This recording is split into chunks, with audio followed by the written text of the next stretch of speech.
Ladies and gentlemen, let's get ready to Kremble! I'm Joshua Kemble, and welcome to Joshua Kemble's Livestream. I've been a freelance illustrator and graphic designer for over 20 years. I was an art director for 9 years. And when I'm not art directing and working on illustrations and graphic designs, I'm working on comic books and graphic novels, and that's usually what I do during my streams. And while conversations can go all over the place on this stream, from spicy and entertaining to goofy and silly, one thing stays consistent throughout every stream. I'll always be working on art. So pull up a chair, get your art supplies out, and get ready for an entertaining show that'll keep you company while you work on your own personal art projects. This is Joshua Kemble's Art Stream.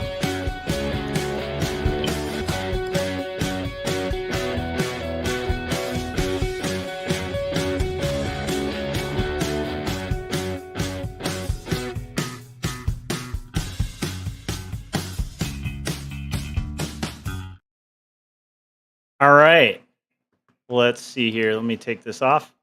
That lovely artwork was by Philip Chandler. I just wanted to highlight that. I'm going to show off a really cool portrait that Frank Salazar, channel mod, did as well in a little bit. He did some fan art of me, which is kind of cool. I'm trying to make a little collection of portraits of me, and it's extremely flattering that somebody would take the time to do fan art of my little show here. So what's on the dock for today is I'm aiming, we'll see if this works, but I want to have a non-spicy, just art stream. And I'm going to just kind of field a few questions that are good questions to ask artists. And if you guys are in chat, I'll probably just type out the questions, and that way you can kind of like answer them yourselves in chat as well, because they're good questions to ask. Before we get into that, though, I just want to say what we're going to be doing for the next few hours on stream, and that is going to be shading page 78 of Not Death But Love: The Strange Supernatural Story of Elizabeth Barrett Browning, which is a graphic novel that I'm doing for Turner Publishing.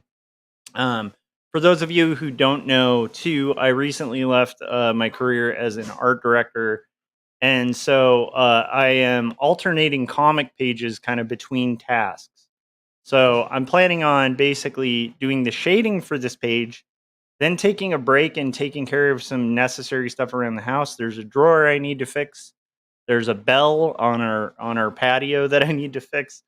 There's a tire pressure issue with my car that I need to fix. And so I'm going to go do those things after I've finished shading this page. Who knows how long, though, shading the page will take. The shading can take a long time, or it can go really quickly. So we'll kind of see how that goes. Aside from that, this was a really complicated page, so that's why I haven't streamed in the last few days. Just penciling this thing out was a beast. There's kind of a really complicated theater called the Teatro Niccolini, and trying to kind of get that going and have that kind of in proportion to the characters was a bit of a challenge. We also have a couple Bosco Magic posters that I had to kind of draw in there. I had to look up some currency and some tickets from the era just to make sure that I'm hopefully being as close to Victorian era times as I can be. It's a historical fiction graphic novel, so it's important to try to be as accurate as possible. So we have that on the dock, basically shading that. And then at some point, we'll probably show Frank Salazar's awesome fan art, which is cool. And I want to encourage you guys, if you ever have fan art, or if you see the little segments where, you'll notice Philip Chandler and Christopher Runciman have basically provided testimonials, as well as Adam Lohr and some other people, testimonials about my books. And if you want to do a video that's about a minute, preferably a minute to a minute and a half in length. Oh, we got Frank in the chats. Awesome. Frank, I'm going to show off your art in a little bit. I was really flattered by that. That was a fun piece of fan art there. So basically, if you guys ever want to have like a little 1 minute segment that promotes your work, all I ask is that you talk about two stories in Jacob's apartment, one or the other, or both would be preferable. Kind of give your go ahead for that, and then at the same time drop who you are and where people can find you. So it's like a cross promotion thing, and I'll run those during the streams. It's nice for me because it provides me with like a little break time during my streams, and it's nice for you because it provides a little bit of cross promotion, as well as it's nice for me because it helps sell my books, which is one of the main reasons I do these things. I'm not just here for fun; I am trying to sell books. So if you haven't picked up Two Stories or Jacob's Apartment, definitely check those out.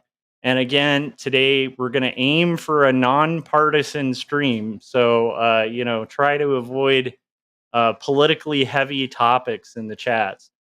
Because you guys know me. If you bring up something politically that I disagree with, I will go on a tangent, and then we're going to be having a political stream, and I'll look up a debate or something that we can comment on. Because once I get the blood in the water, it's hard not to attack.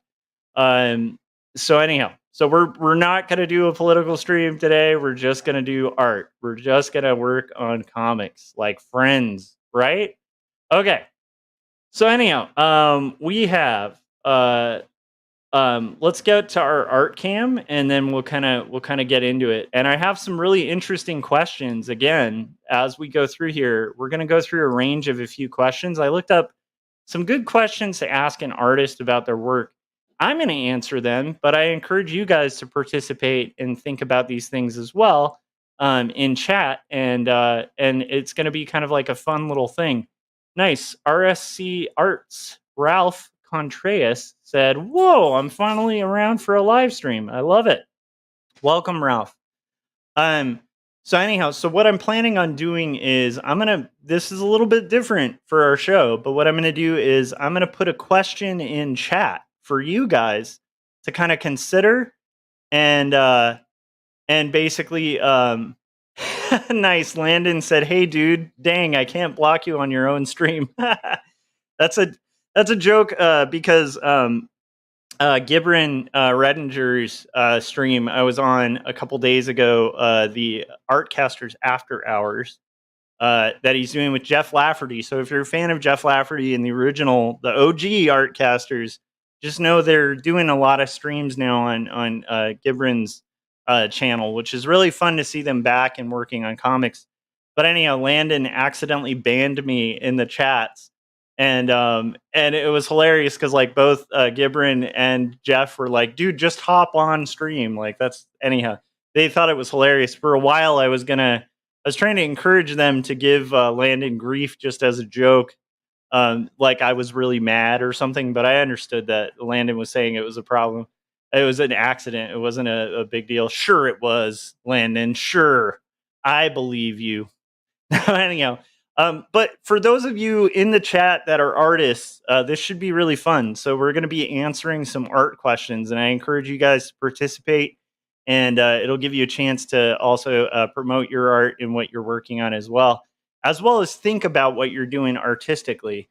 So that's what we're going to do. That's what I'm aiming to do to kind of stay away from the spicy topics just for a day or two. I'll probably get back into a spicy stream in a bit.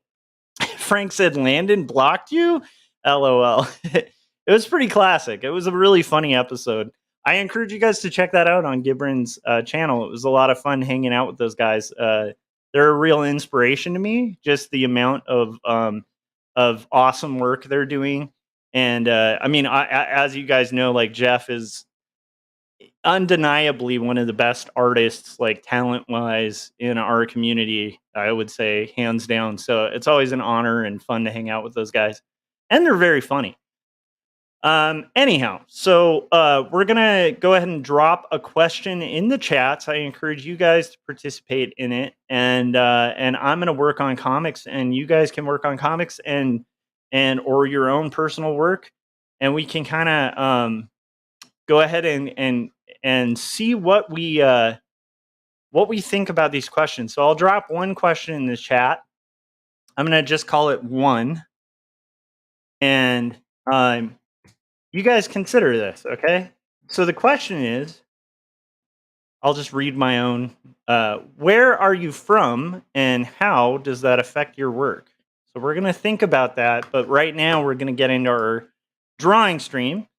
And right here is me. Right down here is my little cheap Wacom tablet, just to show you guys. Like, I don't use fancy art. Or I don't use fancy supplies and stuff. I just use basic stuff, like a basic Wacom tablet. There's no screen on it or anything like that. I don't use like multiple screens. I don't have like a big setup, and yet I can still do art and digital art at that. And hopefully that'll be encouraging for those of you who are on a budget. Um, let's see here. So, what was I going to say? Oh, yeah. So, where are you from, and how does it affect your work? And while we think about this and address this question, I'm going to go ahead and make a new layer that's going to be shading, and it's going to be called shading. And hopefully, I'd also love to hear.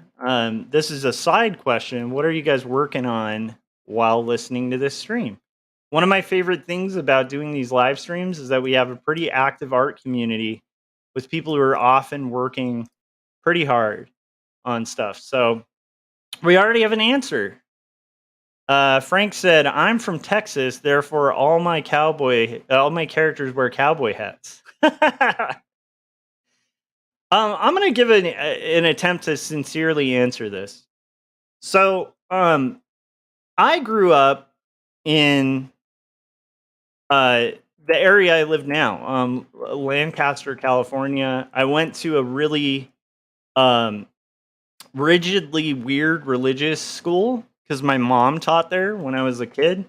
While I was going there, I was kind of like a poor kid. And so, other kids would get like Reebok pumps and all the like kind of trendy stuff. I talk about this a little bit in two stories. And I would often, have to like wear pro wings, and we were kind of like at certain points in different apartments. We lived with my aunt for a little bit, and so I grew up relatively poor, not like dirt poor, but pretty poor, living in not so great neighborhoods. And even when I went to high school, I went to Rosamond High School, which is like it. Rosamond, if you look it up on the map, is not a great place. It's like the very tip of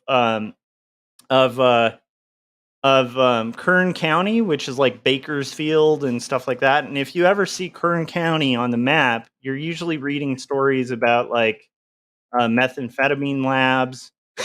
you know, you're reading stories about like just a lot of like weird kind of white trashy stuff. And graduating class was really small. It was a small high school. Um, I lived in Texas for a little bit when I was really, really little, like when I was like 3 to 4. And even in Texas, I had a lot of experiences kind of facing weird kind of religious hypocrisy. And so when I finally, decided, like I've talked about kind of my experience, like of the first time I moved out of my house, I had to work like graveyard shifts at like an AM PM because I was not born with like a silver spoon. And and so I had to work like the second I was on my own. And so that work was usually like really, really, um, Landon said, "Pro wings, I can't talk to you anymore, dude." Well, it's funny because like, so even the pro wings thing, it's funny because I think that because of that, that's one of the reasons that I'm not really picky about my clothes. But for some reason, my whole life, the one thing I've always been willing to spend money on is a good pair of sneakers. And I didn't even think about this until I probably hit like 40, where I realized I had this thing about like sneakers. Like I was really picky about my shoes. And I realized like that's probably a holdover from that era of time, growing up and being like shamed for having like crappy shoes. And by the way, also, I was one of the first people I knew to adopt wearing Chuck Taylors. And part of it was because I liked Chucks because there was an outlet mall that wasn't too far away. that you could get like 2 pairs of Chuck Taylors for like $20. And also, a lot of my favorite bands wore Chucks. And so I was like, this is badass. Like, I can wear really cool shoes. They're great to skateboard in. And like, yeah, they're like cheaper than Pro Wings. like, and like, and like, I don't get clowned on for wearing them, you know? So, anyhow, um, how that affects my work is a really interesting question. If you guys have read my comics, you know, both of my comics address really heavily, like, kind of bullying, and also really address um, poverty a little bit, but more so address like the weird hypocrisy at religious schools. And and that had like a really blatant impact on me for like a good chunk of my life, to the point where I had abandoned my belief in God altogether for a really long period of time. For about a decade, I was just like an avid atheist because I had experienced like so much like hypocrisy in the church. And then I read more about it and was like seeing that there's kind of this weird political system kind of rigged between Christianity and the Republican Party. And I just got really disenchanted with the whole thing, and I abandoned my faith for a long time. And I wrote 2 stories about that and about returning to faith. But also, like, my return to faith was not a return to like weird, psycho evangelical right wing faith. I feel like there's a different faith kind of involved where I just follow Christ and that's it. Like, that's my own belief, right? And it's an interesting thing. And again, also, I think that like if you're a person who grew up being bullied a lot, it leaves a lot of like psychological stuff, like baggage, as you get older. And I did, and so that's addressed a lot in both Jacob's Apartment and 2 Stories. So where I grew up and how I grew up actually has a massive effect and impact on my work. Um, you know, on my artwork in general. Another thing to kind of consider, and I want to get to chat. So make sure you guys, if you're watching, especially if you're shy and you haven't been in chat yet, and you're an artist, hop in chat and say where are you from and how does that affect your work. Um, so for me, I think it also has like an interesting impact beyond that of, I grew up with like 2 older sisters and then my mom and dad. So I was like the 5th wheel. I don't know if that makes sense. So quite often, my sisters would like be doing their weird stuff, and I was like the only boy in the house. And so I quite often like was very isolated, like growing up. And this isn't a complaint or anything. It's just kind of the nature of how that type of situation would happen. Being that, and being the fact that as an adult, I'm starting to realize I was likely pretty autistic as a kid. So I do weird things where if I really loved something, like Indiana Jones, and I wrote about this in 2 stories, I would not only it wasn't enough for me to just love Indiana Jones. I wanted to be Indiana Jones. So I literally just used to show up to school for about a year and a half and just ask people to call me Indy, and I wore a fedora. And I couldn't understand how people, when they love something, wouldn't just get totally obsessed with it and want to be it.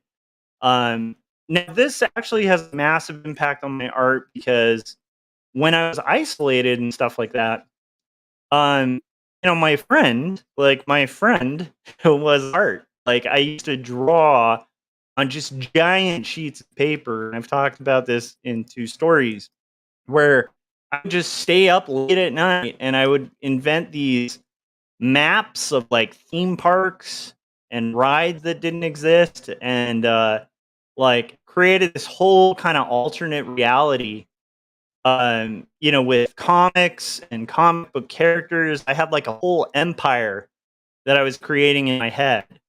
um and it was my favorite thing to do. And the few friends that I had, I would kind of get them in on this like secret world that I had created. And we would, what I like to call make movies, even though I didn't have a video camera. Like I said, I grew up pretty poor, so I didn't have access to like a video camera.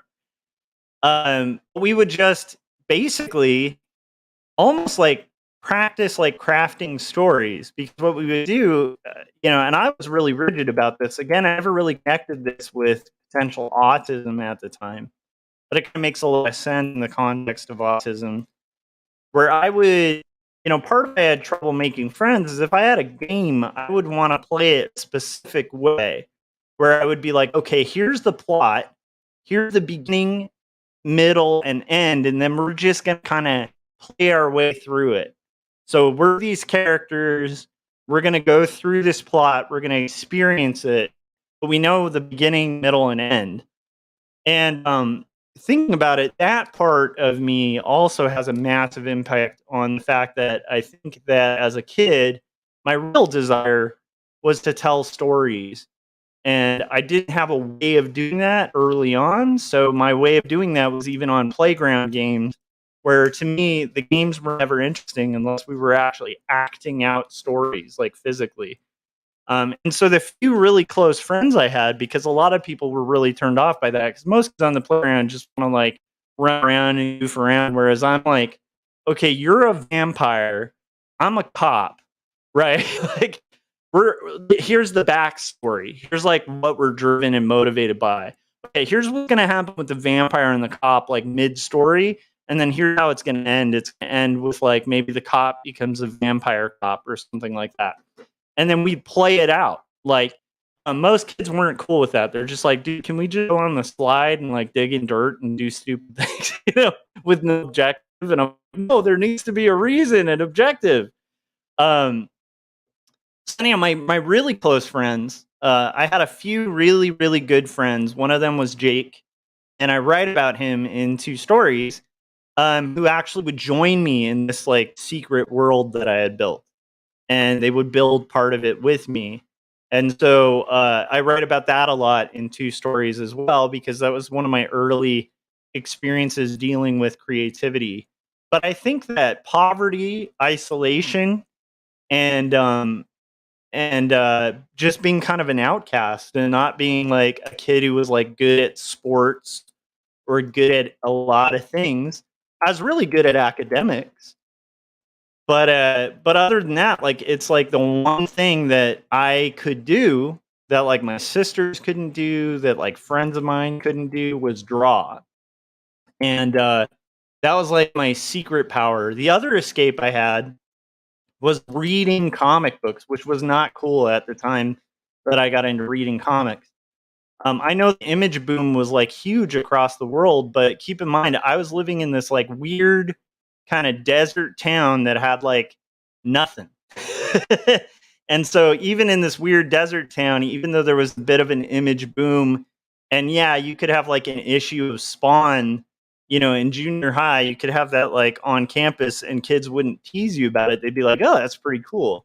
But like prior to that, like, you had an issue of like of Spider-Man in your backpack or something to read at lunch. You had to hide that thing, right? Because if it gets seen, it's going to get destroyed and you're going to get called a nerd. Um, so yeah, so these are all things that have really impacted my work on a existential level, and impacted who I am and why I do art in general. Part of why I've been drawn to like commercial art, and comics, is the fact that when I grew up and I finally went to a JC because I couldn't afford a university, and then I transferred from a JC to a state school, Cal State. And I go to the state school, and there's all these kids whose like parents are like literally paying for their way through school. And I was like, how does that work? you know? And like they were all driving cars that their parents bought them or gave them. And a lot of them were just kind of noodling around campus without an aim. And here I am, like some poor kid who's like lucky to be here, and I'm going to get a freaking degree and I'm going to do the best I can and I'm going to make a living as an artist. And I remember just being so like alienated from even people in school because a lot of them came from like much more fortunate backgrounds than I had. And one thing that I hated going to college institutions was like the fine art crowd. Like, because a lot of the fine art majors were the ones who had like really wealthy parents and they just like screw around with like, I'm going to do performance art or like just stuff that seemed like it's like art catering to like the 1% of like art buyers, that go to like snooty galleries, you know. And I was like, I don't know. I kind of like the idea of making comics. And I feel like I like the idea of indie comics because it's like subverting something that's for money, and making this really artistic stuff, but it's still cool enough where like the 1% hasn't caught on, like, to like how rad indie comics are and how much a better expression they are than the fine art world that's like, kissing the butt of like billionaires. So yeah, so I grew up like with a lot of like class warrior in me, just from experience. Just really, really having issues with that. It took me a long time to kind of come to terms with the fact that like all rich people didn't suck. Because like growing up, most of them did. Um, and so I had I had some of these issues, and they all carried over to my art, and even the career that I chose. Even choosing comics was like a subversive thing because I liked the fact that even graphic novels, it's like $20 and you got a whole story, or $15 and you got a whole story. Whereas some like snooty art gallery, it's like 10 grand, to be bestowed with the luck of owning an original or something. And then, or you're paying like $20 for like a piece of paper that's called a print, it's like, and half the time, you know, again, like it's just like stuff that's at the behest of like somebody having stuff that matches their clothes or matches their living room, Now keep in mind, as I've gotten older, I have a greater appreciation of fine art. Um, I recognize also that like a lot of people who get into gallery art and stuff like that, it's just as much of a hustle and it's just as hard. But yeah, so that's how I grew up, and how it affected my work. Now I kind of want to read your guys' stuff, and kind of see how it. Oh, nice.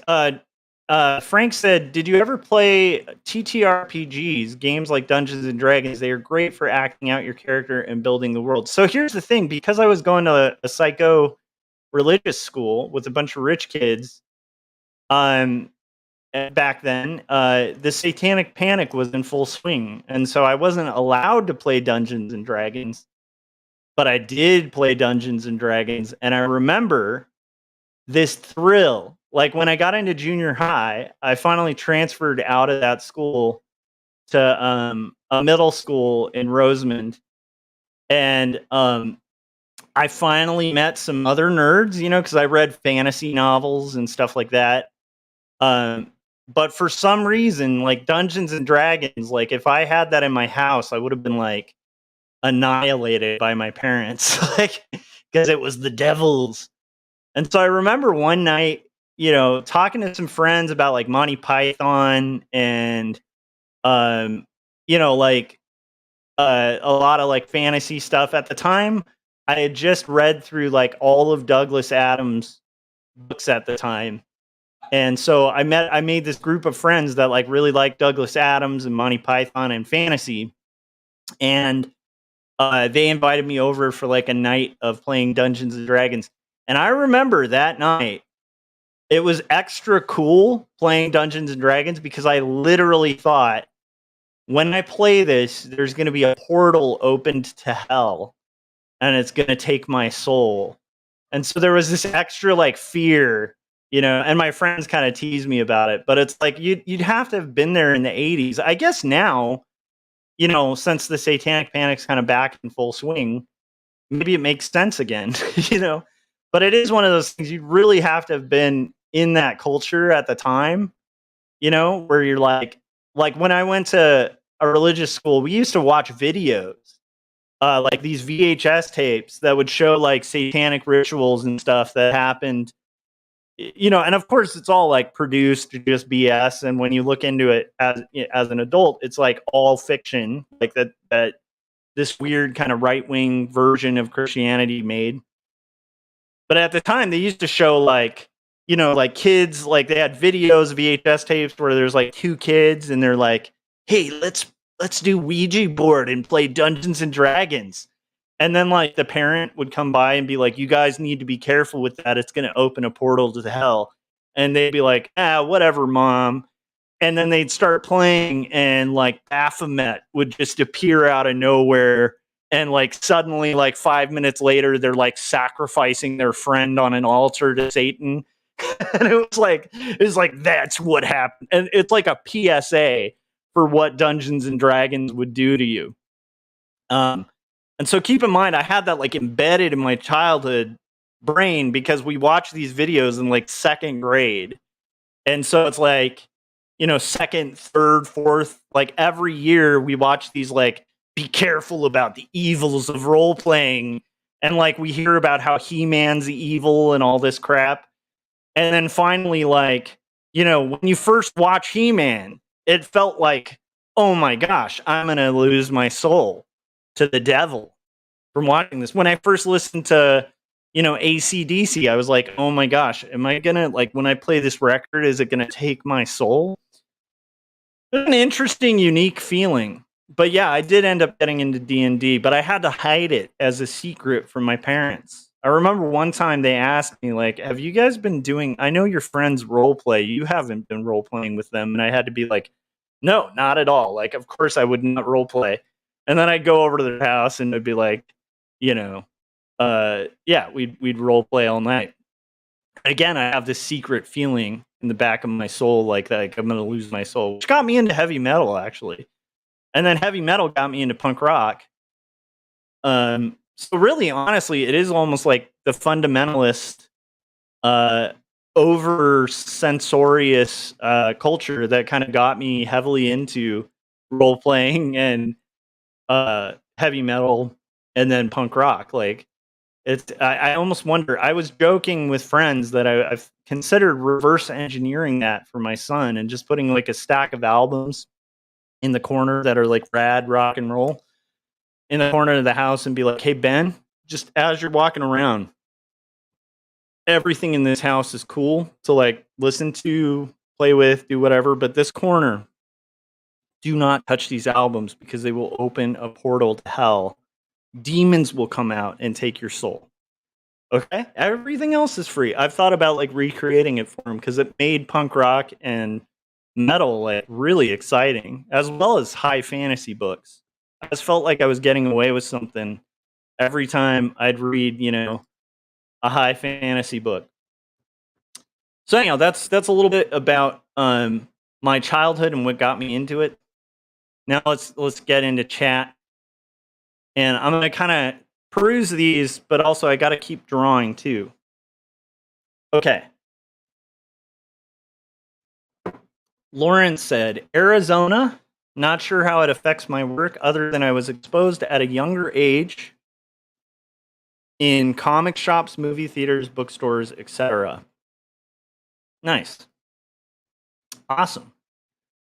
By the way, you guys, if you're just tuning in, there's a question queued up that's where are you from and how does it affect your work? And you are welcome to also answer this question as well as we're streaming.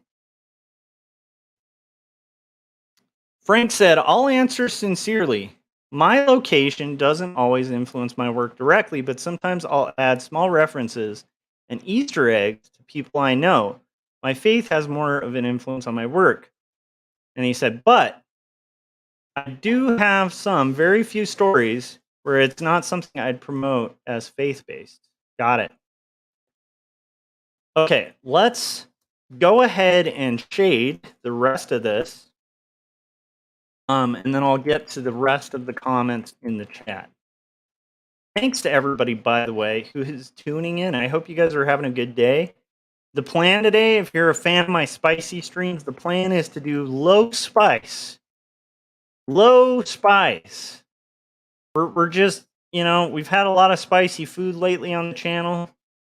Want to chill on the spice and just kind of enjoy ourselves as artists and enjoy the time we're at and the era we live in. The the spice-free environment, and we're just trying to keep it non-political today. Not to say that won't happen again. I definitely will have content that does such things. I just realized I did this on the wrong layer. Hopefully I can still backtrack out of it. Yay, I can still backtrack out of it. But we're trying to keep it on the DL with the spice. Like no spice today. Okay, we're just doing art questions, okay? RSC Art said, I'm from a rural area, so creating art in an urban setting can be tough sometimes. That is something interesting. I think when I started getting into making comics, I was mostly living in cities, So the cities around me would really affect the comics. And so strangely, I would have the opposite, like where, unless it was like a deserted desert, like if I had a setting in a deserted desert, then I could easily, write from that perspective. But I would have trouble writing from the perspective of like a totally rural area. I think the only area I lived in that was kind of what you would call rural would be like, which by the way is a really hard word to say, rural. It always sounds weird to like, but yeah, the only setting that was kind of rural was when we lived in Texas, and this is kind of before my family was like super poor. Part of why we were so poor, like growing up, was my dad had been a graphic designer in Los Angeles, and so they actually had a house in Glendale, which, by the way, if anybody's familiar with, not even Glendale, sorry, in Montrose, which is like crazy that they used to own a house there.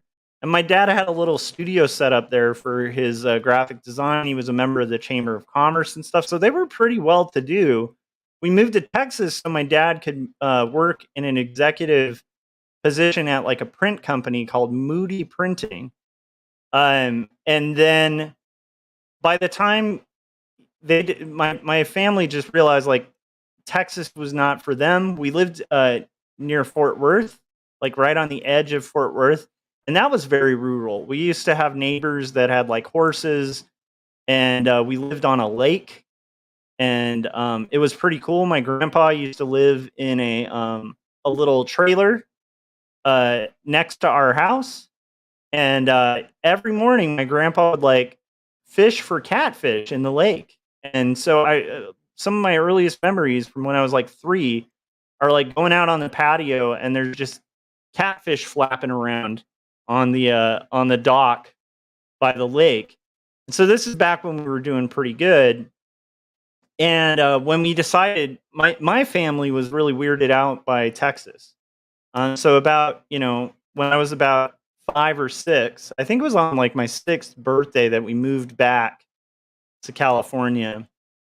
And part of it was just some of the, racism and kind of weird backwards ways that at least from what my parents saw in the area they lived in, they just didn't like it. And so they decided to kind of move back to California, and that was a kind of detrimental decision because by the time my dad moved back, all of graphic design had gone from paste up and hand done to digital. And my dad was like incredibly educated, had like 5 degrees, and he was like, I am not going back to school. So he ended up taking a lot of remedial jobs, and we had to live with our aunt, and then in a like tiny apartment complex and so on. But prior to that, we were doing okay. But most of my memorable life, I was pretty poor. Um, but yeah, that's the one time I can think of like a rural area, um, setting. So that would be something I could pull from, like being a kid and kind of running around playing in. They had like a whole field of Indian paintbrush that I remember, which is like a really beautiful red flower that I think is. I think I maybe I'm crazy. Maybe Frank might be able to answer this, but I think Indian paintbrush is only in Texas. Like I don't think that flower exists anywhere other than Texas. We got in big trouble, my sisters and I, one day when we went out on fields and picked a bunch of Indian paintbrush and brought it as a bouquet to my mom, and she was furious because it's like a protected flower and you're not supposed to pick you're not supposed to pick those flowers. It'd be equivalent to like in being in California and bringing your mom like a bunch of freshly picked poppies, from a poppy field. That's like, thank you, but that's illegal, like anyhow. So yeah, so maybe Frank can chime in on that. Frank said, right now, I'm not working on any. Oh, this is in regards to, yeah. So I asked a few questions. What are you guys working on? And then again, where are you from? And how does that affect your work?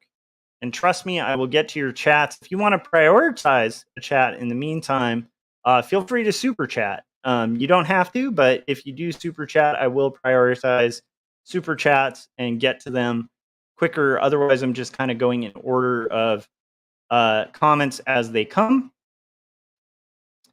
Let's see here. So yeah, Frank said, right now I'm not working on anything in particular. I was having a light lunch and cleaning up dishes. I'm mostly just preparing for tomorrow for a support group meeting tonight. Nice. RSC Arts said, yes, world building is a must when you live in the middle of nowhere. Yeah. I kind of think that being isolated has a lot to do with art. I heard people speculate that might be why, during the grunge era, there was so much great art in Seattle. Like a lot of great musicians in Seattle. And a lot of people have speculated that it's particularly because Seattle just has terrible weather, so people don't go out a lot, at least at the time. And so you just had a lot of people who are like stuck indoors with nothing to do. And, like eventually they pick up instruments and start making music, because it's like, what else are you going to do? It's not like habitable weather where like every kid's going to be outside like playing on the streets. And so a lot of people think that's what, part of what led to like the highly creative scene in Seattle back in the 90s was the fact that you had high poverty and you had high isolation. And it's like where you have poverty and isolation, weirdly enough, all other things get pretty dire in those kind of scenarios. The one thing that's rad is great art and cool movements tend to happen in like poverty stricken areas, um and from people who are isolated or otherwise feel like disconnected from society.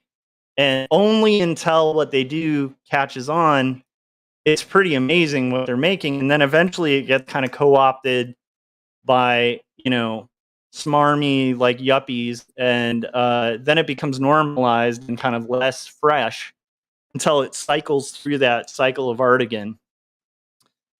Frank said, Josh, this we already addressed this one. Yes, I did play Dungeons and Dragons, and every time I did, I feared for my life. I feared for my soul. I thought I would die. Oh, RSC Arts, Ralph actually said, hey, Frank, saw your Kremble art on Instagram. I did promise I was going to show Frank's Kremble art. Frank did a fan art piece, and I want to show that. But first, I have to kind of erase out. I don't want to lose track of what I'm doing here. So first, I gotta kind of erase out this overlapping shadow from the wheel here on this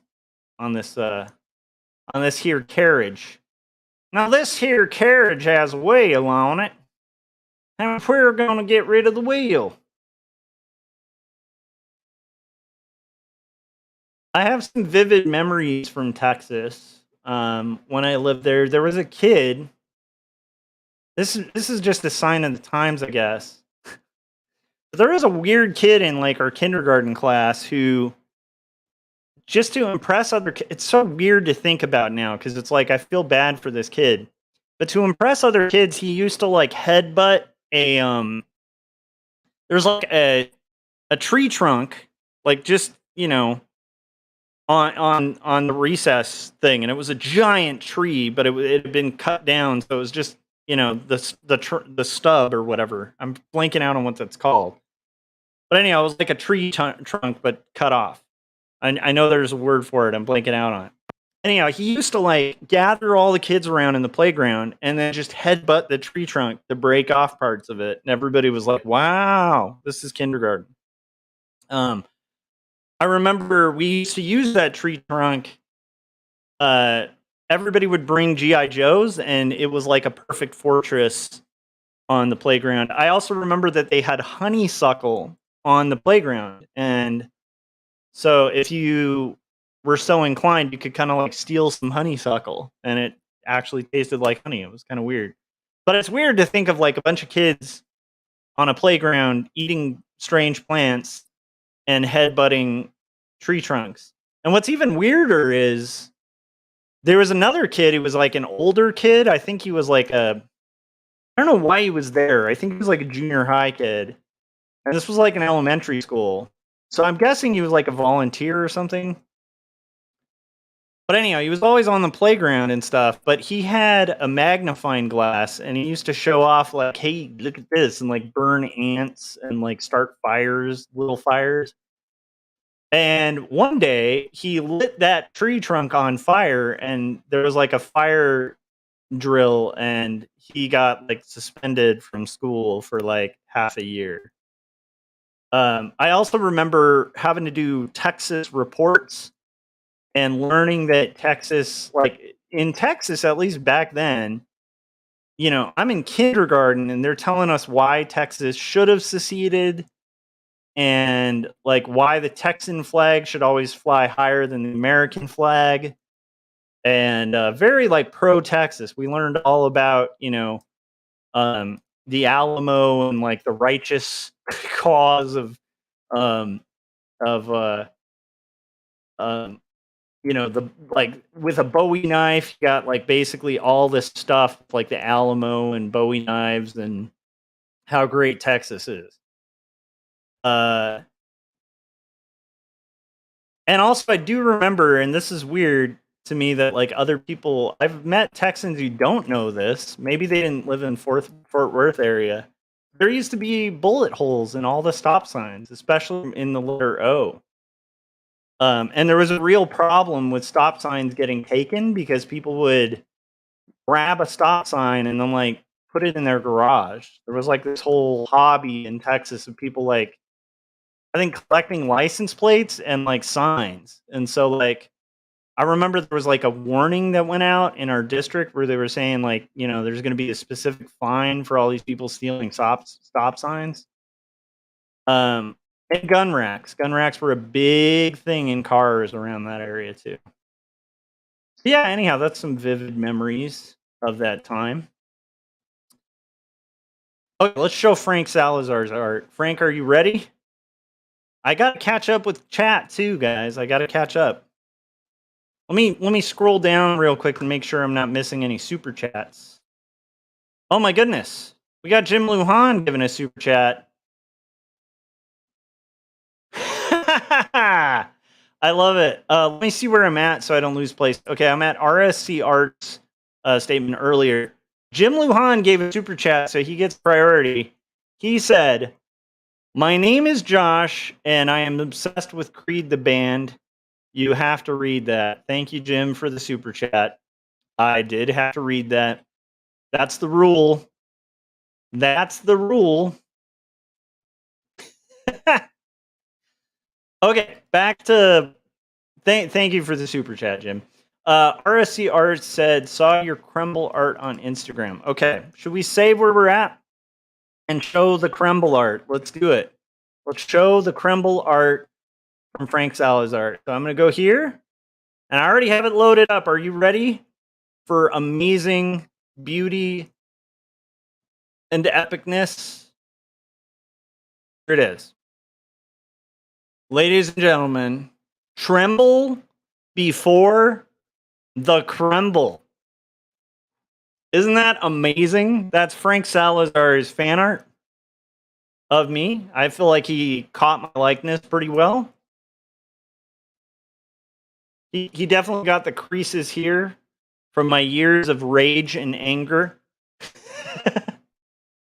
I love it. I love it. It made my day. Thank you very much, Frank. That was amazing. Amazing. Thank you for the fan art. And anytime anybody wants to draw, fan art for my comics or for my stream, feel free, just hashtag me or at me so that I can call it out on my stream. I really appreciate it. It's one of the most flattering things somebody can do is draw fan art of you. That's a really meaningful thing. Thank you for taking the time to do that, Frank. I appreciate it. Okay, let's show that one more time. Tremble before the Kremble. That's right. That is right. I feel like we need to show this again. Here, let's show this. And then let's play Mr. Luhan's. Let's do the short Ready to Kremble. Let's get ready to crumble. Let's get ready to crumble. Okay. Landon said, I'm trembling. I love it. Okay. Let's see here. Let's make sure we're caught up. Landon said Lawrence with the question mark. I don't know. I don't know what that is. Did I call you Lawrence? Frank said, I'm not sure it was Moses and monsters. The focus wasn't big on D&D, but a scapegoat for murder. I do want to see mazes and monsters. Oh, mazes and monsters. I thought you were Frank, I thought you were talking about a weird kind of alt like Christian game called Moses and Monsters, like from back in the day, where it's like, hey kids, D&D will eat your soul. So, buy this specific D&D knockoff called Moses and Monsters, where you yourself get to play as Moses and fight the monstrous Egyptian pharaoh. I don't know. Somebody needs to make that and like sell it to like the wacky, wild evangelical world. Frank said, that's what you get for banning Josh. Nice. Boom. The spice is the source of life, though. Like Dune. Oh, I think this is in regards to me doing a spiceless stream.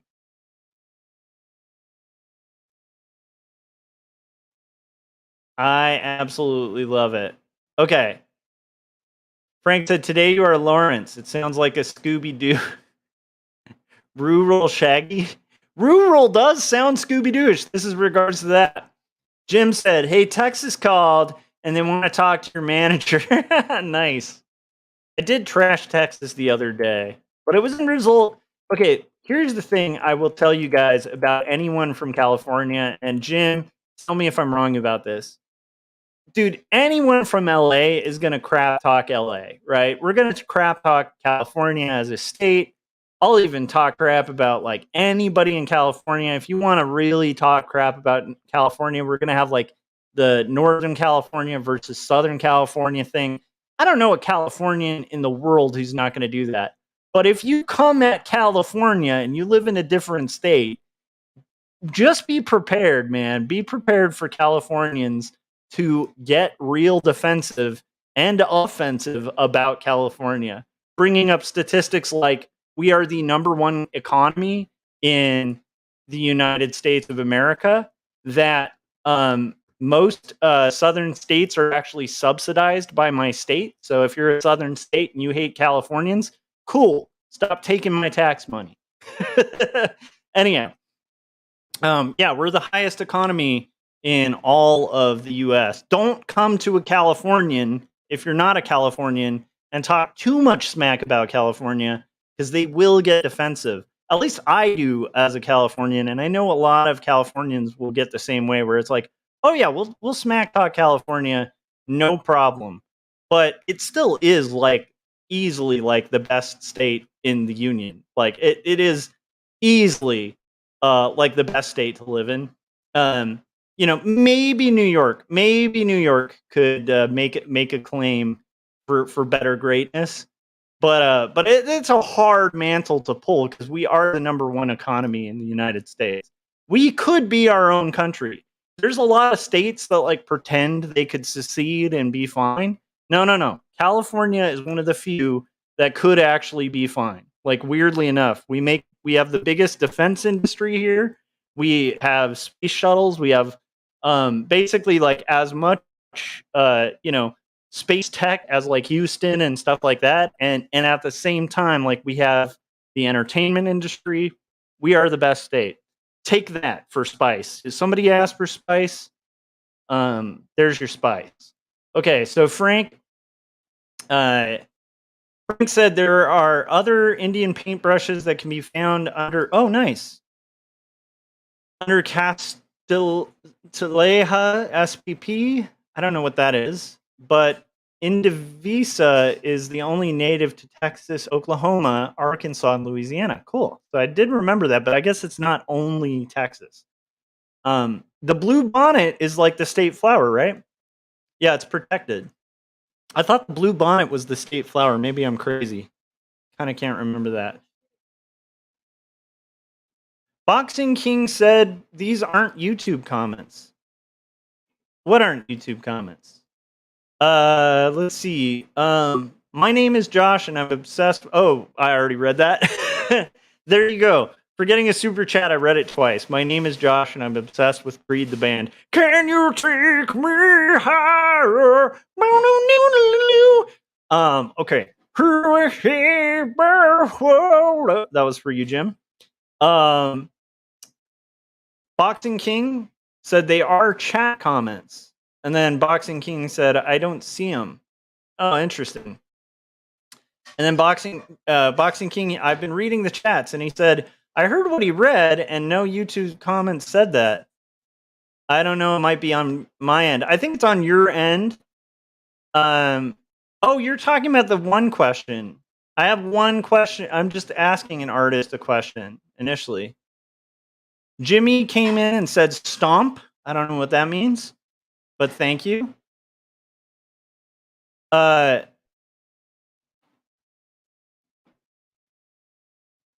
don't know what this is in regards to. Okay. Sorry, Boxing King. It's hard to know what you're saying. I heard what he read, and no YouTube comments said that. Oh, it's because I asked that question. Where are you from, and how does that affect your work? That's what I'm asking you guys. And I was answering it too. Let's see here. Oh, Frank said someone took the street sign where I live, so I guess this is a trend. Landon said cool stories about your art. Oh, I just realized I need to go back to my art stream so you guys can see what I'm working on.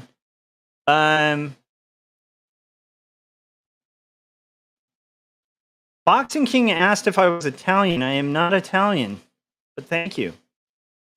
Oh, is Frank Italian? Frank is not Italian. There's a little Pacino in the art, but I don't think Josh is Italian. Word. Landon said, I'm trembling. This is in regards to.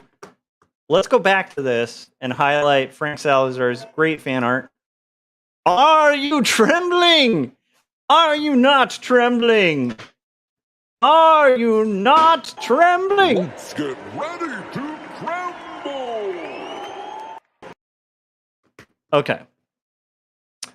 Back to chats. I'm trying to catch up, guys. I'm trying to catch up. It's an active group today. I really appreciate it.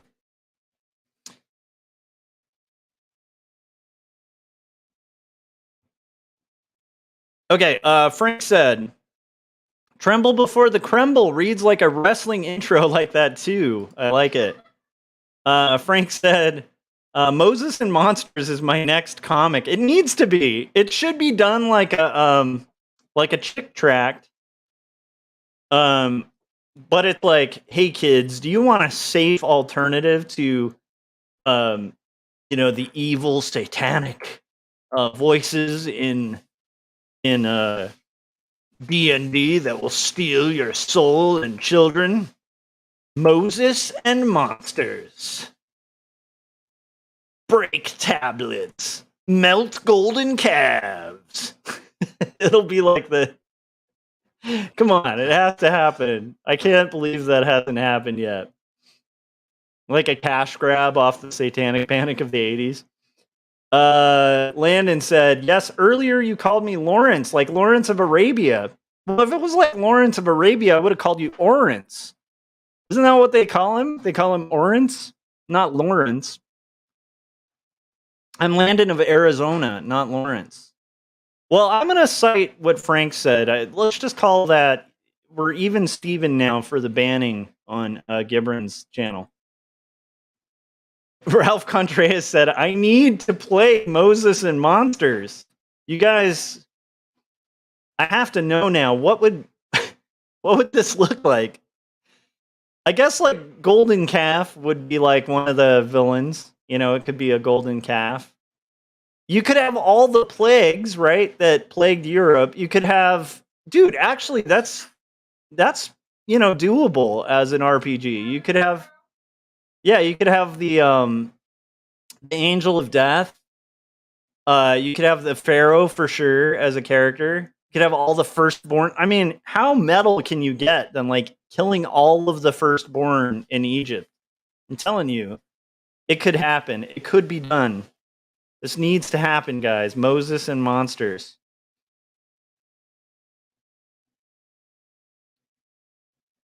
I guess like the only problem is there's like Moses, but like what other players could you role play as? I guess like Aaron or something, but like all you'd be doing then is kind of talking for Moses. I don't know. And what are the other superpowers? I guess you could play as like the Angel of Death and just rock around any non-blood soaked door and just kind of wipe out people, Boxing King said, I'm from New York. Nice. Well, that's cool that you're from New York. I was saying they're a close contender. It's not going to be quite as good, Boxing King, New York as California. No offense, but New York's up there. I'd say New York is the only contender. I'm just trying to piss off all people from other states. That being said, I'm not like super state biased. Like I'm open to living in other states. The only time I get super defensive of California is when people come at California who aren't Californians. Californians have the right to make fun of California. Maybe New Yorkers can get away with it, But if you're from like Florida and you're crap talking California, it's like, dude, come on. Come on. Look at your economy. Look at your state revenue. What are you talking about?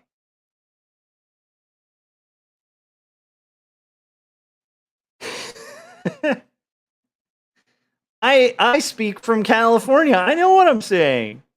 I'm just kidding around. Okay, we're almost done with shading this shady deal here. We're throwing shade and we're shading, and we're going to get to question number 2 pretty soon. Stay tuned. I'm going to catch up on the chat, and then we're going to take a real quick break. So Jimmy said, plus California has the best real Mexican food. It does. Although Frank, okay, here's the thing. Texas does have some badass Mexican food. Like, let's not forget, like Texas and California, SoCal, not NorCal, but SoCal and Texas are going to inevitably have some of the best Mexican food, except Mexico, right? Because we're right there. We're right next to it. Frank said, boxing, yes, I do know this. Frank said, I have Spanish blood. My grandma was from Spain. And then Boxing King said, makes sense. And regarding bluebonnets, Frank said, yes, that is our state flower. Oh, Boxing King said I look like Al Pacino a little bit. That's pretty badass. I love Al Pacino. Attica! Attica! See? I'm Al Pacino. Yeah, I've been told I look like Steve Buscemi. I'll take Al Pacino over Buscemi any day, okay? Yeah, when I was younger, people used to compare me to Topher Grace. This is when I was unbearded and younger and had an emo haircut. Jimmy said the stamp was referring to the tree trunk in your story. Oh, nice. He was just asking if it was a stomp. Got it. No, he used to just go, boom. A stump. That's it. A stump. Why was I blanking out on the word stump? That's so insane. Frank said, I'm getting into TTRPGs. I could come up with an adventure. Nice. Josh, Caleb, Aaron, there are giants mentioned? Yeah. Boxing King said, I'm in film school and we have to study how the Warriors movie was made. Nice. Warriors, come out and play. Landon said, my economy is bigger than yours. That's right. My economy is bigger than yours. I'm just saying, like, a lot of the country depends on California. They trash talk California all the freaking time. But, like, all your movies, all your TV shows, like, almost half your entertainment, most of your natural resources, like, a bunch of that stuff's coming from California. So give us a little bit of a break, okay? All right. And Boxing King said New York is the GOAT, though. Yeah, New York is. New York's badass. Okay, guys, enough of that. By the way, New York, I will also say, will make me unpopular with my California brothers and sisters. New York, easily best hip-hop, hands down. Okay, we're going to put on Jacob's Apartment, then we're going to come back and we're going to shade more. And we're going to get into question number 2. Hopefully this is entertaining to you guys. I appreciate hanging out with you guys. It's been fun. And again, we're going to get in question number 2 for artists. By the way, Jim Lujan, I didn't see you answering the first question, Jim Lujan. We had a question, which was, where are you from and how does that affect your art? I want to see the answer, Jim. Okay. Now, we're going to play the trailer for Jacob's Apartment.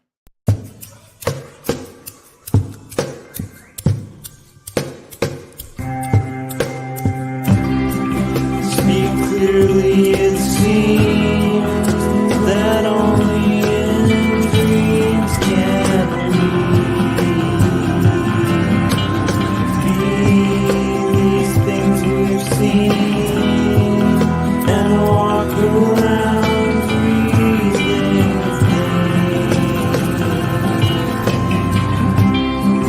I don't know the part to play in this heart of mine. There's dissonant things, they split at the seams.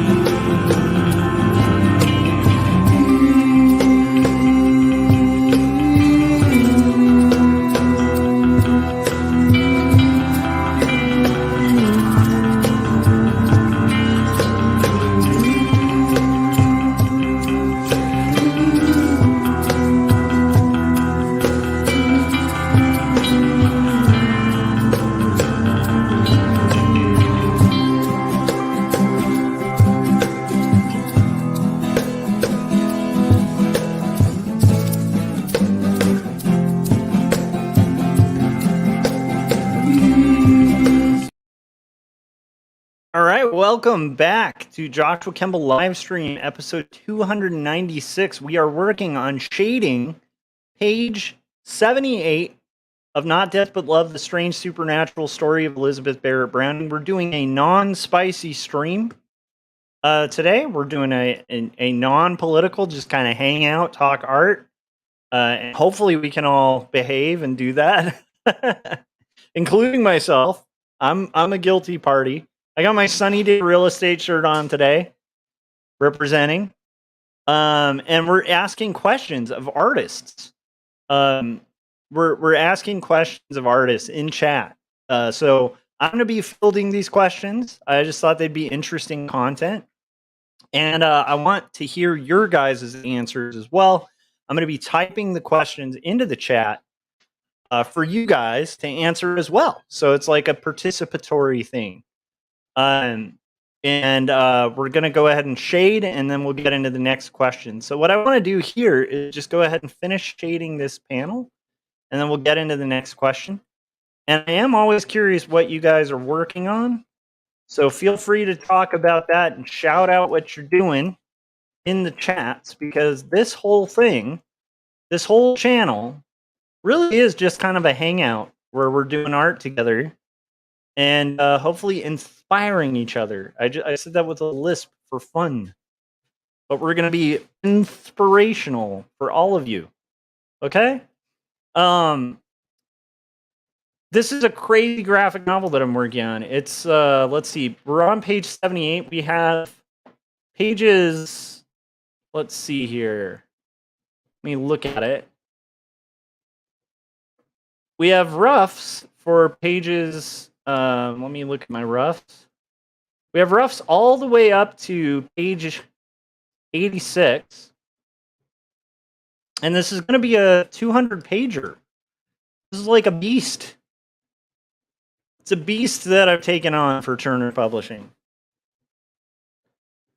Boxing King said, when you say artistic, what do you mean? I mean, like, for your own art output. Like, what, you know, it sounds like you went to film school or are going to film school. So if you make films, if you make, you know, whatever kind of art you're making, what's like the biggest influence on your work?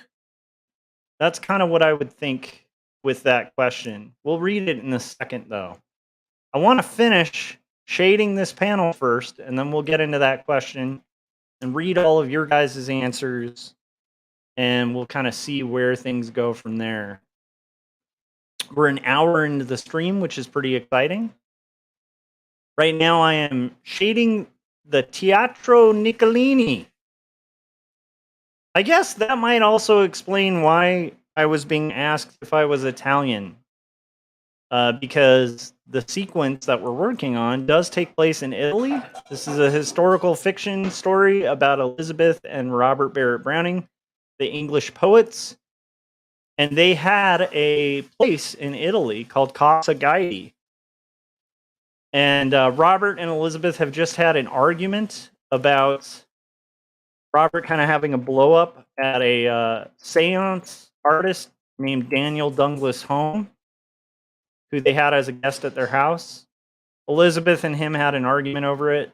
He doesn't get along well. Robert doesn't get along well with Daniel Douglas Home in this story because Robert is a skeptic. He feels like Home is a charlatan. He's preying upon people's weaknesses to make money. Elizabeth is in a weird position where she's lost her brother who drowned at sea, and she wants to believe that there's a way to make contact. And so she is the believer. Robert is the skeptic. Robert, to make peace, is taking her to see a magician. The magician Bosco, who was historically one of the guys who mentored Houdini. Kind of little known fact there. We wanted to have Houdini in the story, but Houdini, I think, historically at this time was like maybe like 8 years old, so he wasn't really practicing magic at this point. So we went with Bosco. But anyhow, so it's like a peace offering. Like they're going to a magic show, which is something both the skeptic and the believer can kind of enjoy.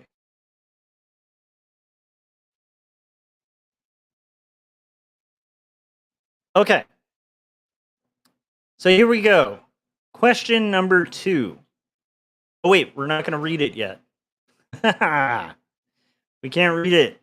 This is my a little window into the ways that I get these graphic novels done. I'll come up with these little challenges, like even like, hey, I can't wait to read the next question for you guys.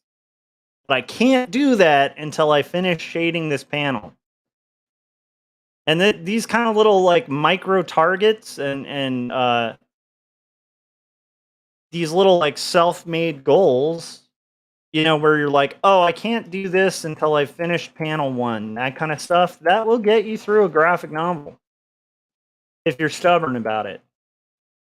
If you start making limitations on your life for your own personal projects, where you're like, I'm going to do this in little sections, and then I am not allowed to eat until I finish this. I am not allowed to do this until I finish this. Make little goals, make rewards and punishments for yourself for creative personal projects. And what you'll find is you'll actually get a lot of work done. A lot of people sit down and get frustrated and go, I'm not drawing well today, and give up. Or I'm not feeling inspired, or I'm extra exhausted from work. And one of the ways around that is to create carrots and sticks for yourself. This is what managers do at workplaces, where they come up with negative and positive, you know, ramifications for if you do or do not do your job, if you accomplish or do not accomplish tasks, if you know, are working or just, you know, screwing around. Like these are things that's one of the reasons why creatives don't find it as challenging to get work done when they're at work, if they're working a creative job, because they literally will get nailed and in trouble if they don't. You have to be your own manager when you're running this kind of stuff. And so yeah, that's just a little tip. But one of the ways to do that is to create incentives and little micro goals. That's what I tend to view it as. Is like it's an incentive and a micro goal. I want to do kind of overall shading that goes a little darker here. Very excited to be streaming with you guys. I feel very lucky to be able to share these fun conversations with you guys. And I cannot wait to get into question number 2. So this is a great incentive for me to finish up shading panel 1 of this crazy comic.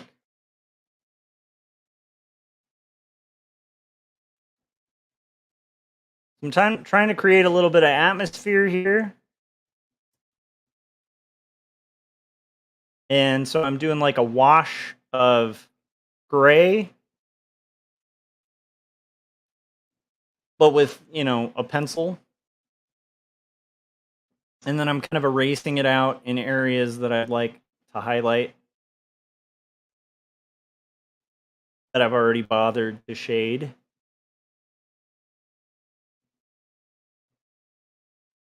And we're almost there. We're almost to question number 2. If you guys haven't answered question number 1, where are you from and how does it influence your work?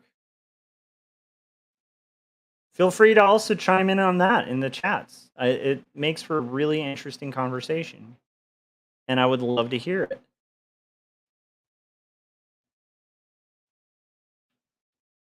Okay.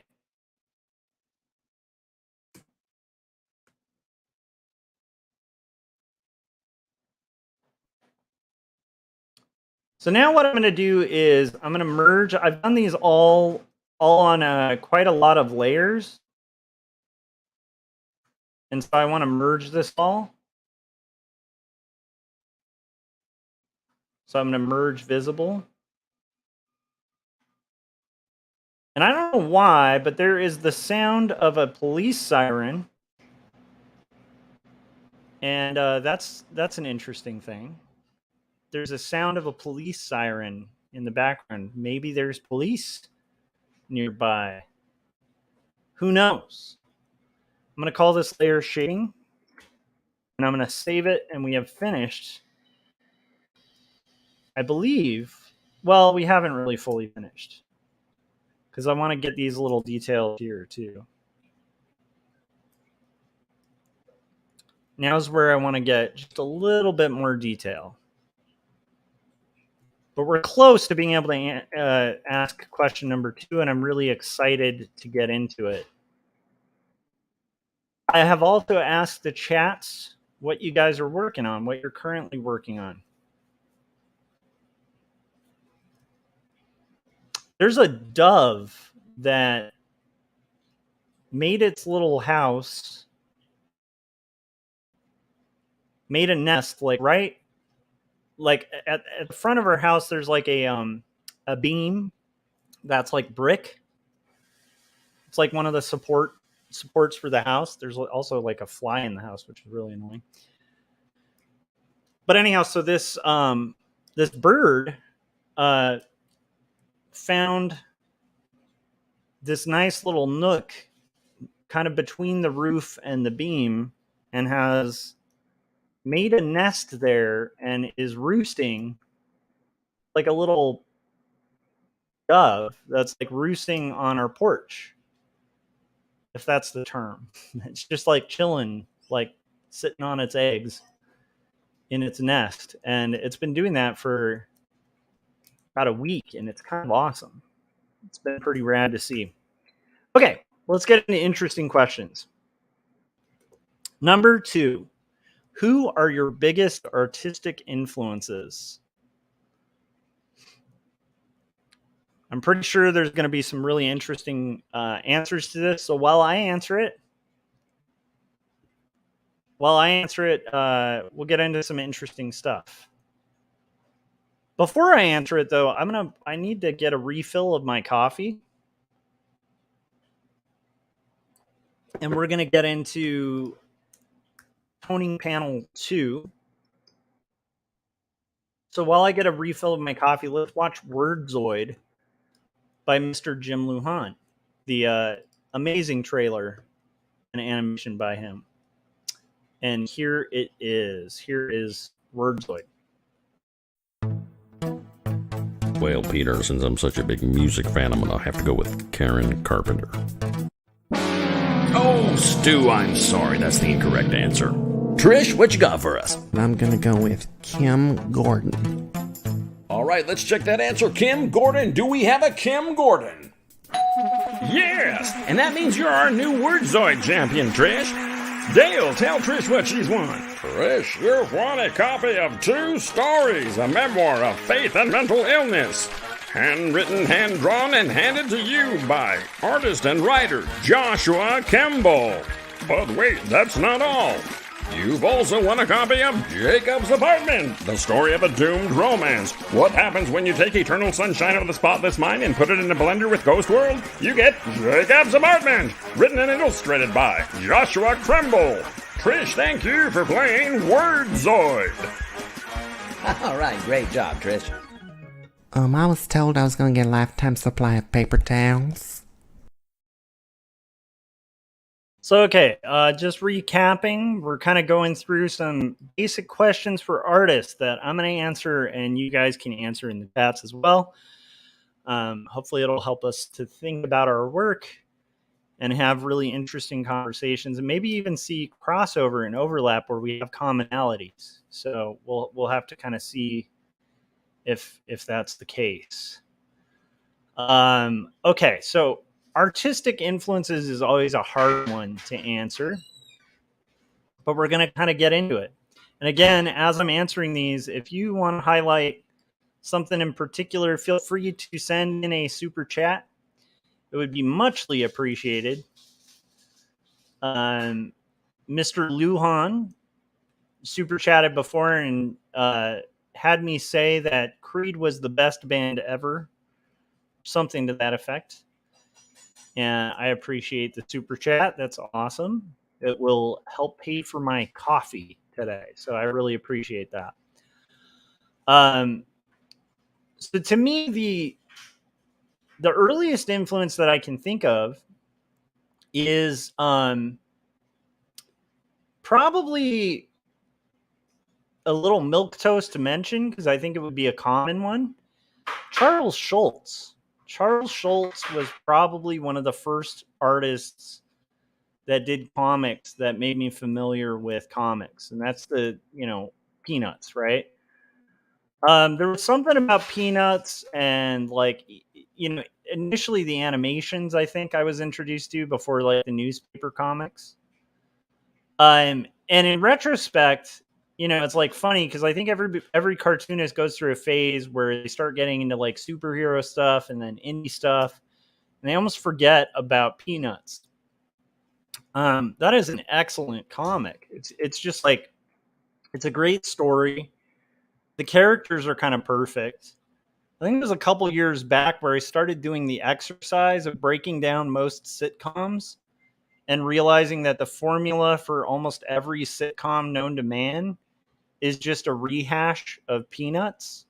All the characters can kind of like be broken down into like the Peanuts characters, where you have, Charlie Brown, who's the eternal optimist who just has horrible things happen to him all the time. You have, Linus, who is, Linus is like a realist, but he's also faith filled. And so he's more hopeful than Charlie, but he also has good things happen to him. But he's like the friend of Charlie Brown. He's there when Charlie Brown falls. He's like the wise friend. You have Lucy, who's like the spunky, kind of very like blunt and brutal friend, but still a good friend at heart, even though she's a bit of a bully. You can start breaking down all these characters, and weirdly enough, if you watch a show like How I Met Your Mother, it's like it's just Peanuts. It's amazing. But also, not only that, if as I've gotten older, I appreciate Peanuts more because I've seen the 1950s version when Charles Schultz's hand was at like full health. It wasn't all wobbly. Because the one I grew up with was like the wobbly, Peanuts that we're all familiar with, with Snoopy, who doesn't really look like a dog. These kids that are kind of like weird Charles Schultz kids, But then you see the 1950s one, and it's like some of the best cartooning, simple, beautiful, clean lines. Snoopy from the 1950s is like incredibly cartoon. And he, I think that Schultz is just a good example of a cartoonist that could follow a storyline for a lifetime and keep its integrity and also talk about like heavier themes in his work than just like, slapstick fun. Like, I think that when I was a kid, I remember seeing the little redhead girl arc on the Peanuts, the TV series or the movies. And I remember that was probably one of the first things I ever saw that was kind of animated that made me choke up because it was so poignant. So Peanuts, probably one of my biggest early influences. After that, I remember not being really into a lot of newspaper strips. Like newspaper strips, I always wanted to like them. But the era of time, in the 80s, because I grew up in the 80s, there weren't a lot of great cartoonists doing comics, at least at the time from what I saw. I always liked the art on Mother Goose and Grimm, but it was like that. I think I was too young to kind of get the humor. But then, like, we're gonna get into Spider-Man. It's a long answer that's required. I want to hear what you guys have on the who are your biggest artistic influences. But I remember, like, so I was kind of like, there weren't comics that really connected with me. I was a book nerd kid, so I was reading a lot of books. There's definitely a lot of children's book artists. There's Sendak. I forget the illustrator who did like all of Roald Dahl's books, but I loved his illustrations so much. Quentin Blake. My wife is like the kids book expert, so she just dropped it. She's like, Quentin Blake, mic drop, daboosh. I loved Sendak. Where the wild things are, I would like pour over those pages, those beautifully illustrated pages. I loved Arnold Lobel, who actually is a huge influence on the way that I'm rendering this. I was looking at Frog and Toad Are Friends when I was reading it to my kid, and I was like, I would love an opportunity to do pages that are mostly like a single color with like most of the rendering kind of overlaid over it, like Lobel does. He did it with watercolors, but I was going for kind of like an Arnold Lobel execution vibe, not art style vibe, but just the medium that he was using felt very kind of Victorian. But like there weren't other cartoonists that like really hit home until, I remember reading the Sunday pages and there were these beautiful Sunday pages that were watercolored.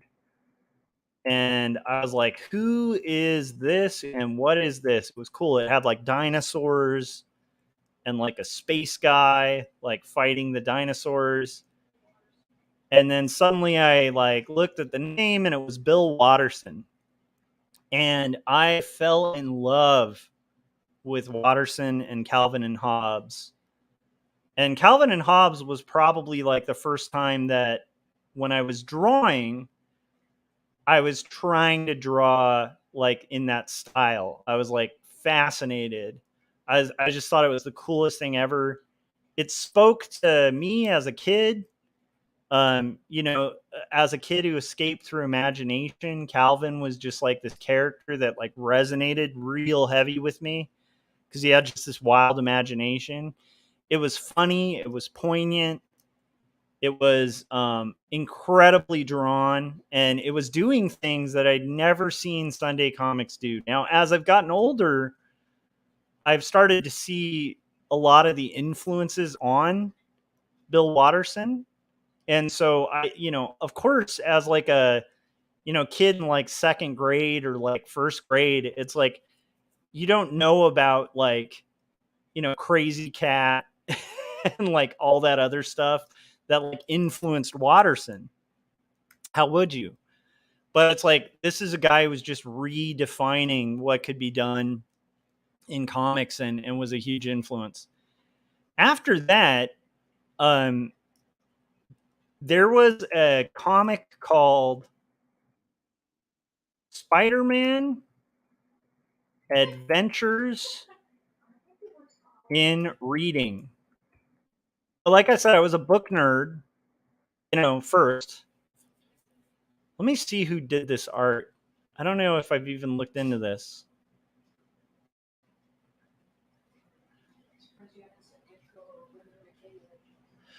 So like Spider-Man Adventures in Reading was like this crazy free giveaway comic that they had at my local library. And I was going there and I had read like a ton of the books in the children's section.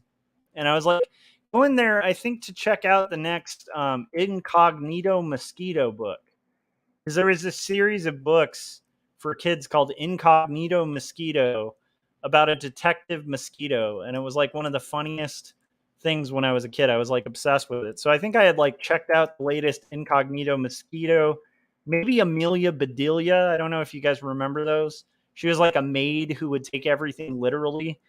So they'd be like, clean the house. Or they'd say like, clean the house.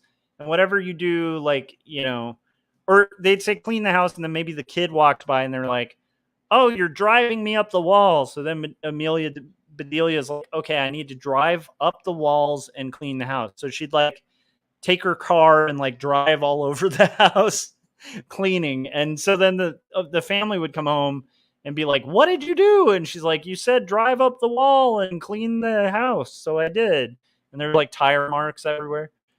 I can't remember if that's a specific one, but that was kind of the gist of it. Was she was like this maid who was trying her best, but just everything was literal to Amelia Bedelia. Anyhow, so I had picked up these books, and when I'm at the checkout place in like the library, I'm about to check out my books. They're like, "Oh, do you want this this free comic book?" And I'm like, I've seen those on spinner racks. I've never really bought a comic. It's free. It looks cool. So yeah, so I get Spider-Man Adventures in Reading, and I believe the cover was by, I think it was by John Romita. John Romita did the cover. And I look at the cover of this thing, and it's Spider-Man, and he's fighting like dinosaurs, and there's like a couple gang members like standing on a book. And I instantly am intrigued because I'm like, this is the coolest art I've ever seen. I want to know about Spider-Man now, and I want to draw this cover, and I want to make comics for the rest of my life. And then I start looking through it, and it's like the most it's a terrible story. I think it's like Spider-Man confronts these gang members, and he's like, hey guys, you don't have to, crack his whack. I can't remember, but I think it was like very 80s PSA.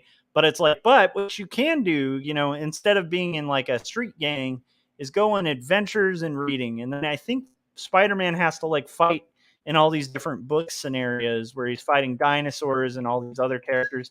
And the whole purpose of it is like, hey kids, books are cool as well as comics. Maybe read books too. It's like a PSA thing where we were doing this promotion with libraries to try to like, advocate for reading and literacy. And weirdly for me, it worked the opposite, where I read it and I was like, I don't really care about books anymore. I want to read more of these comics. So I instantly went to my local, I think it was like a 7-Eleven or something.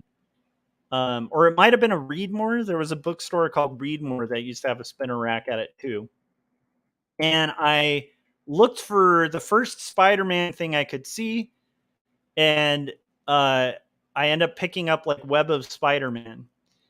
And I got so obsessed with Web of Spider-Man that I was like, man, I kept going back to the spinner rack and reading the stories, but I kept seeing, hey, there's earlier issues. How do I get those? And so I finally start kind of like asking around, and I find out there's this thing called a comic book store. And so I'm like, holy crap, it's like a bike's distance away. So I get on my bike and I start every Wednesday. I go to like, this local comic shop and start buying Web of Spider-Man. And when I get home, like not only do I read Spider-Man, but I like draw the covers. Like I keep copying the covers. And by then, of course, I get influenced because this is when Todd McFarlane was doing a run on Spider-Man. I am massively influenced by McFarlane. Even though I'm following Web of Spider-Man for the story, I keep seeing McFarlane's art everywhere, and I'm like, oh my gosh. So McFarlane, weirdly enough, huge influence. I used to copy, his drawings of Spider-Man. I had a poster of Spider-Man that was a Todd McFarlane picture, because it was like, not only did he draw Spider-Man in such a cool way for a kid, but he also drew webbing in like this really ornate, kind of crazy, intricate way. I still remember the poster where it's Spider-Man kind of in the air and he's surrounded by webs that he's like shooting into the foreground. So that was like a big influence. And then from there, of course, I start looking into like old school Spider-Man and finding out about people like Steve Ditko. Because when I first got into Spider-Man, I bought into the myth that a lot of people do, that I think a lot of people online now would make the argument was not an accidental myth. It wasn't surprising that I bought into it. I thought that Stan Lee was the artist for the longest time. I had like daydreams of having Stan Lee sign my Spider-Man copies, because I literally thought he was the artist when I was a kid. And then as I got older, a little bit older, I started realizing like, oh, there's this Steve Ditko guy. He's the guy who made this character. So Steve Ditko blew my mind. His storytelling, his like arcs, like there's just so many like iconic Ditko paneling and things like that were a huge influence on me. So there's Steve Ditko. And then from there, so I was primarily just really fascinated with Spider-Man. Obviously, John Romita, from my era, John Romita Jr., like they were a big influence on me. and like I think the way that they handled inks was really interesting to me when I was that age. But then the image boom happened when I was in about 6th grade, and I got so lost in the sauce of the image movement because I loved McFarlane's art. It was hard to get a hold of his Spider-Man issues because they would just sell out instantly. Even that poster, it took me a long time to find that poster back then because like anything McFarlane, was just instantly bought up, instantly expensive. And suddenly McFarlane comes out with this thing called Spawn. And then I also notice this guy who was doing, because I also got into X-Men for sure. And I really enjoyed like Jim Lee's art on X-Men. And I connected with X-Men. Like X-Men was one that I bonded with because, well, for one thing, there was like Fox used to have a cartoon of X-Men. And that, of course, got me interested in buying the issues. And then from reading the issues, I was just like instantly into the storyline because it's about a bunch of misfits. It's really just a story about like nerds that are outcasts that go to this special school and learn how to like be awesome, even though they're hated by like the majority of society. So like, okay. So we might call the stream at like 2 just so I can eat lunch, and then I might get back to streaming after the fact. But yeah, so Jim Lee was a big influence. Like, from my generation, that's a pretty common one where Jim Lee was doing this amazing art. And so for me, like Image was so fascinating because here's the guy who did X-Men, so badass. And then you have Todd McFarlane, who was like the Spider-Man guy at the time, leave and make Spawn. And then Jim Lee had, I think, like Wildcats or something. And so I get really into Spawn. Spawn gets me into all sorts of stuff because, like, Spawn has a guest issue with Neil Gaiman. And so I'm like, who's Neil Gaiman? And I pick up, like, the Sandman. And then I'm like, this is cooler than anything I've read in comics before. And in the Sandman, I'm like, hey, this has this, like, Sam Keith guy. And then I see the Max, and I get into the Max, and I'm like, holy crap, like, the Max is amazing. I fell in love with it, and I'm like, this is kind of cool because it's, like, not a superhero story, but it is.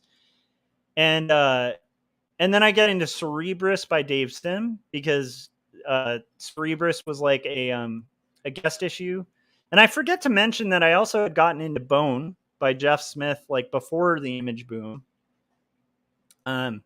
Or maybe it was like right at the beginning of the Image boom, because a Wizard magazine did like an issue and it was highlighting Bone from Cartoon Books. It was like this indie book that was just Wizard was obsessed with. And so I was like, I cut out the pictures from Wizard magazine and put them on my wall because they were just so cool.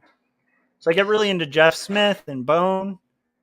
And then I start getting into Sam Keith's The Max. I get really obsessed with The Max to the point where I'm like writing fan letters in the little Max head column at the back.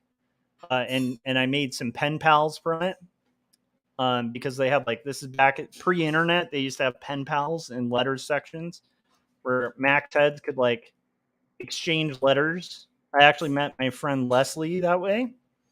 And we were friends for, we still are friends to this day, but we met when I was in maybe 5th or 6th grade because of the Max.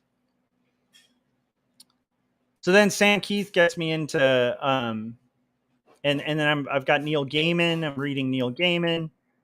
Neil Gaiman, reading that, and then Wizard magazine gets me really into this indie comic that was hip at the time called Stray Bullets by David Lapham. So that's a huge influence. From Neil Gaiman, I also get introduced to Chris Bichello, and I read Death, the High Cost of Living, the miniseries. And that like rocked my world. Like that book and that art rocked my world because I was like, this is the first time I'd seen a book and a comic that had nothing to do with superheroes. It's kind of a poignant storyline. And it started to show me the potential that comics had. And at that point, of course, I got into like Pit and a lot of other things that were trendy at the time. But at that point, I became really interested in Vertigo. So I picked up like Preacher and a lot of other titles at the time. There was a title that had these beautifully painted covers called Shade the Changing Man that I liked at the time. And then from Vertigo, I started getting into like Fantagraphics and like the indie stuff. And I get introduced to Spiegelman. And then I start getting, and Reed Mouse. And from there, to broader stuff. So those are some of my early influences. I could keep going. There's a lot of more modern influences. Like Winsor McKay is one of my biggest influences now. Craig Thompson I would cite as like a big influence. Blankets was like just a masterpiece. Chris Ware is one of my biggest influences. I got really into Charles Burns, strangely enough, when I was an illustration major. I was looking at a lot of art that I liked as a kid when I was into skateboarding, and a lot of it was Charles Burns. And I was like, I had no idea that it was Charles Burns. And then, much later on in my voyage into learning about, graphic design and illustration, I find out about this amazing illustrator, Charles Burns. And then I start reading his comics and I'm like, oh my gosh. And that had a huge impact on how I used feathering and inking. And then I got into Robert Crumb and learned like the history of Raw and Zap and like a lot of the original guys like Spain Rodriguez and like a lot of these like great classic indie guys.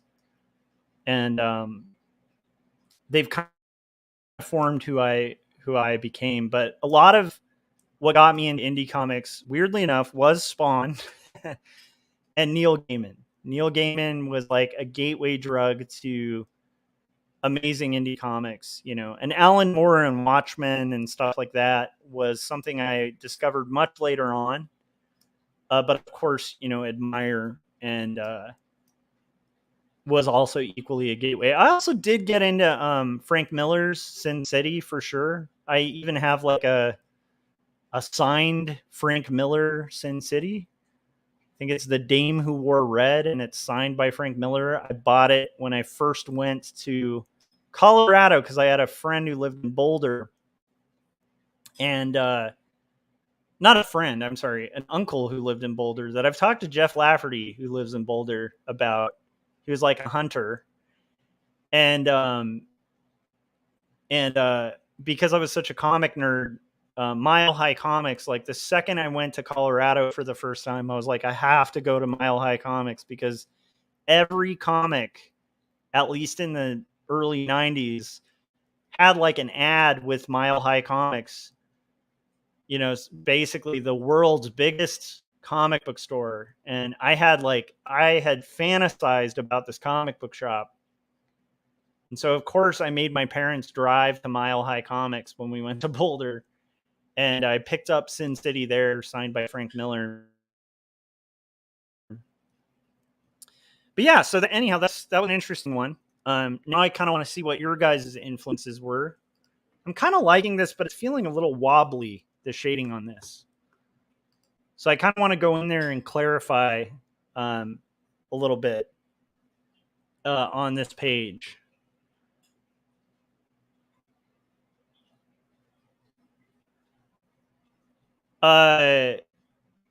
Boxing King says, do you consider athletes artists? I guess athletics could be like an art, but I don't know if I'd call it an.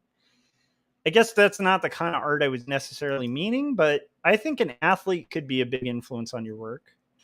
I can definitely say, there's other guys that got me really obsessed with art. Like, my parents were like, while they were kind of like bought into like the kind of right wing stuff in the 80s, they also were really big fans of The Hobbit and The Lord of the Rings. And I was one of those weird kids who like, I knew who like Frodo and Gandalf and Bilbo Baggins were, before there were movies about it and stuff, because my parents had like a chess set that was like the Lord of the Rings chess set, and they had some like Hobbit figurines and stuff, and they had like the art of book of the Hobbit cartoon. And so there was art of the Hobbit. Like the best artists who did the Hobbit were the Hildebrands back in the day. And so the Hildebrands really turned me on to the world of illustration. Obviously, my art looks nothing like the Hildebrands, but I remember that being one of the first times that I started considering, because I think prior to the Hildebrand stuff and like Frazetta and like these book cover artists, I think prior to that, I think my view of like art was like, well, I guess you could work at Disney, like, because Disney was obviously like, it almost goes without saying that like Disney was a big influence, obviously. I don't know who like Disney wouldn't be an influence on, it's like at some point we all saw like 101 Dalmatians and we're like, holy crap, this is cool, But yeah, the Hildebrands, weirdly enough, at least turned me on to the possibility of illustration as a career.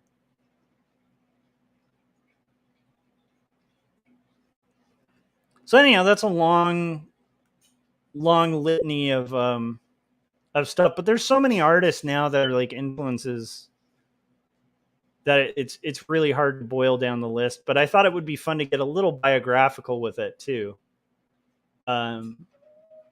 Just to kind of explain the sort of history of influences, One of my biggest influences currently, I really love Jason Lutz. Derek Kirkins, same difference, was a massive influence on me.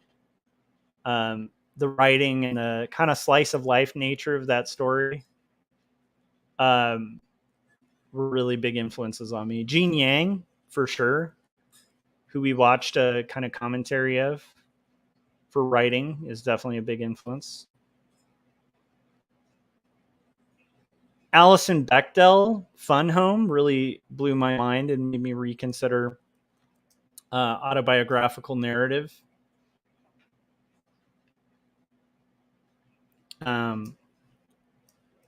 Yeah, so that's all some of the influences. I think I want less shadow on this. I think I want to clean up the shadows a little bit on the ticket booth here. I feel like the shadows are starting to get a little too blobby. And I would like to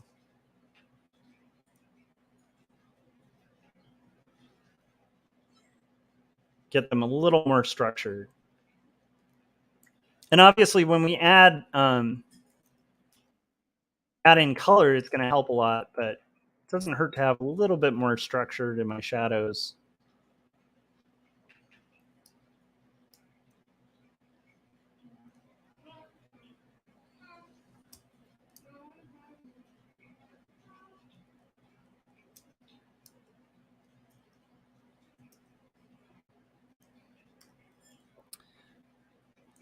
And once we hit the 2-hour mark here, I think we're going to take a break so I can eat lunch.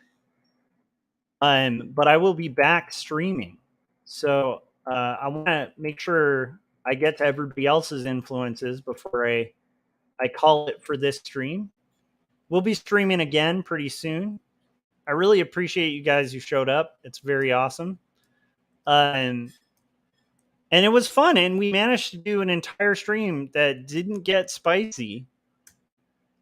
So I'm going to go eat some non-spicy lunch, and then I'll be back. But before we close out, let's get through everybody's comments. So, because I want to make sure I pay attention to you guys.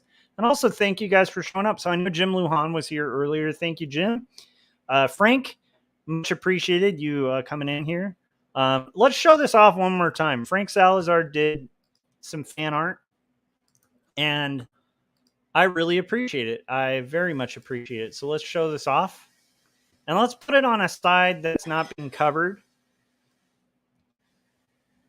So that's Frank Salazar's Tremble Before the Kremble, which I was extremely happy with. Thank you, Frank, for that awesome fan art. So basically, let's get to the last of the chats who answered the first two questions. If you guys are just tuning in, I noticed Philip just hopped in. Feel free to look at question 1 and 2 in the chats, and we'll address those. You guys can answer them on the next live stream, which will be in about a half an hour or so, because we're gonna get through. Philip said, "You look like a mad scientist." I do. Tremble before the Kremble. I also was told that I look like Al Pacino today, which is very flattering. I think Al Pacino is one of my favorite actors, so I appreciate that. Let's see here. So, Ralph Contreras said George Perez, Alan Davis. This is in regards to influences. Walt Simonson, Barry Windsor Smith. Although I don't know if you can see the influence in my art. I think a lot of influences, like, for instance, a lot of people looking at my work wouldn't know it's Chris Ware influenced. It just doesn't look anything like Chris Ware's. Let's see here. Boxing King said the film There Will Be Blood was my biggest influence to get into film. That is a good movie to influence you to getting into film. That's an expertly done, just force of nature. It's just one of the best movies. Yeah, it's incredible. Ralph Contreras said, Frank, did you catch Scott Circlin's latest video on making 3D art? It's awesome. It is awesome. You guys should check out Scott Circlin's 3D art video on YouTube. It's amazing. And you guys should be a part of Patreon so you get sneak peeks on those videos. I think Frank and I have been able to see those early because we're Patreon members. Ralph also said, I'm currently working on my day job, graphic design. Nice. Boxing King said, I'm currently working on a short film with a friend. We have a $40K budget. Nice. It's cool that you have a good budget for it, too. Boxing King said, if you could go back to any time period in history for one day, where would it be? That is a hard question. I'll have to think about that during my lunch break. Remind me, Boxing King, when I get back 30 minutes from now to answer that question. Philip said, I see I made it just in time for the end. And that catches us up with chats. Thanks to everybody who showed up. I really appreciate you guys. We managed to have a non-spicy stream, as fun as the spicy ones are. And I intend to do it again after eating lunch. So I'm going to go eat lunch. I encourage you guys, if you haven't had lunch, go eat your lunch. And we'll come back and we'll stream. And I hope you guys have hit the bell so you get notifications when we go live again, because it'll be in about a half an hour. And aside from that, I hope you all have hit like. That really helps more people find this stream and channel. And I would encourage you guys to check out each other's art as well in chats. And I will see you guys on the next live stream. Thanks and goodbye.